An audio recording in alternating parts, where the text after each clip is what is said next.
आता एक मोठी बातमी आपण ठाण्यातून बघणार आहोत। मनसे अध्यक्ष राज ठाकरे दोषी की निर्दोष हे याचा आज फैसला होणार आहे।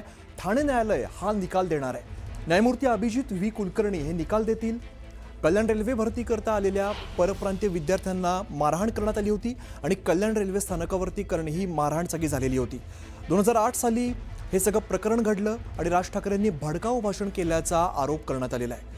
राज ठाकरेंच्या भाषणामुळे प्रवृत्त होऊन मनसे कार्यकर्त्यांनी परप्रांतीयांना मारहाण केली असा आरोप ठेवण्यात आलेला आहे आणि थोड्याच वेळामध्ये राज ठाकरे सुद्धा ठाणे कोर्टामध्ये हजर होतील आणि आज कोर्ट निकाल देणार आहे। परप्रांतीय मारहाण प्रकरणी राज ठाकरेंवरती दाखल असलेल्या गुन्ह्यांपैकी पहिल्या गुन्ह्याचा आज निकाल लागणार आहे। त्यामुळे आज नेमकं काय घडणार हे पाहणं अत्यंत महत्त्वाचं असणार आहे। थोड्याच वेळामध्ये राज ठाकरे हे ठाणे कोर्टामध्ये हजर होणार आहेत आणि आज कोर्ट निकाल देणार आहे। परप्रांतीय मारहाण प्रकरणी राज ठाकरेंवरती दाखल असलेल्या गुन्ह्यांपैकी पहिल्या गुन्ह्याचा आज निकाल लागणार आहे। त्यामुळे राज ठाकरे दोषी की निर्दोष यावरती आज निर्णय होईल, त्याचा फैसला आज होईल।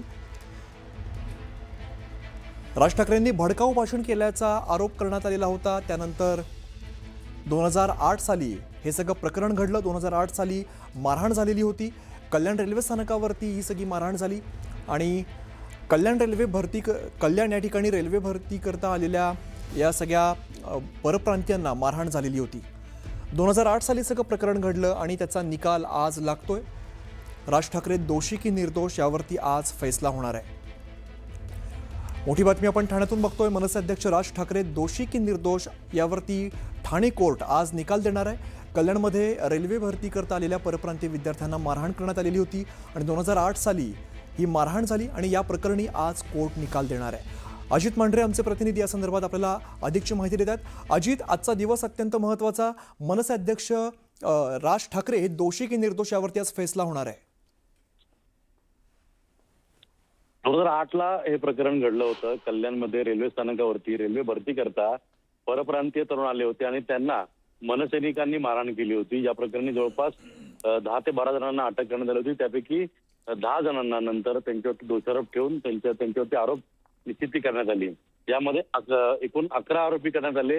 यापैकी काही आरोपींनी जे स्टेटमेंट दिलं होतं किंवा जे काही घडलं कोर्टामध्ये आणि पोलिसांनी जो तपास केला त्या तपासानुसार राज ठाकरे यांनी या मारहाणीच्या आधी जे भाषण केलं होतं ते भाषण भडकाऊ भाषण होतं आणि त्या भाषणाला प्रवृत्त होऊन या मनसैनिकांनी या कल्याणमधल्या रेल्वे स्थानकावरती परप्रांतीयांना मारहाण केली असा ठपका ठेवण्यात आला होता, असा आरोप त्यांच्यावरती ठेवला गेलाय।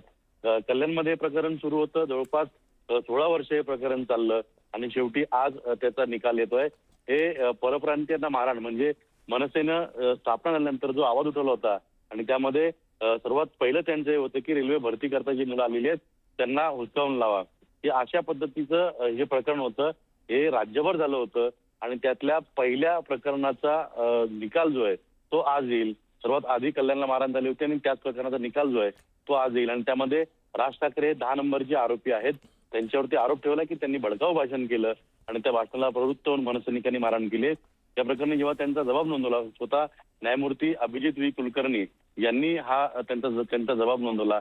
त्यांचे आरोप जे आहेत ते त्यांना सांगितले, तेव्हा राज ठाकरे यांनी स्पष्टपणे सर्व आरोपांना नकार दिला आणि मी त्यावेळी इथं नव्हतो, मी त्यावेळी नाशिकमध्ये होतो असं त्यांनी उत्तर जे आहे ते न्यायाधीशांनी विचारलेल्या प्रश्नांना दिलं। तर दुसरीकडे जे 10 मनसैनिक आहेत ज्यांच्यावरती आरोप ठेवले गेले की त्यांनी मारहाण केलेली आहे, विविध तपास अधिकारी असतील, साक्षीदार असतील, प्रत्यक्ष साक्षीदार असतील किंवा ज्यांना मारहाण झालेली आहे त्या सगळ्या व्यक्तींनी जबाब देत त्यावरून यांनी मारहाण केलं असं त्यांनी सांगितलेलं आहे। पण या 10 लोकांचं म्हणणं आहे, 10 मनसैनिकांचं म्हणणं आहे। त्यामुळे अजित, आज नेमकं काय घडणार हे पाहणं महत्त्वाचं असेल, याकडे लक्ष असेल। तुमच्याकडून वेळोवेळी